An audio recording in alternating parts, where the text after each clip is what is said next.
কথাই আছে বাঙালির 12 মাসে 13 পার্বণ। তো সেই 13 পার্বণের মধ্যে একটি উৎসব হলো আমাদের সরস্বতী পুজো। তো প্রতি বছরের মতো এই বছরও আমি বাড়িতে সরস্বতী পুজো করেছিলাম। হ্যাঁ, হয়তো ছোটবেলার মতো অতটা বড় করে এখন আর সরস্বতী পুজোটা করা হয় না বাড়িতে, কিন্তু হ্যাঁ, প্রতি বছরই সরস্বতী পুজোটা আমি করে থাকি।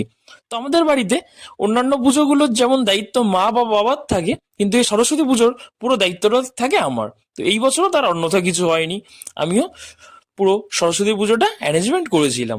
তো পুজো কমপ্লিট হয়ে যাওয়ার পর আমি বেরিয়ে পড়েছিলাম বাইক নিয়ে কলেজ যাবার উদ্দেশ্যে।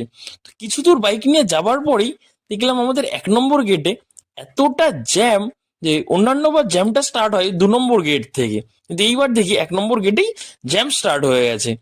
তো বাঙালির ভ্যালেন্টাইন্স ডে বলে কথা, মানে এই দিন রাস্তায় কাপেলদের পুরো ছড়াছড়ি। আর এতটা জ্যাম, দেখতেই পাচ্ছ তোমরা ভিডিওতে, 2 নম্বর গেটে ট্রেন দাঁড়িয়ে আছে, রেল গেট ফেলতে পারছিল না। তারপর আমি চলে গেছিলাম কলেজে।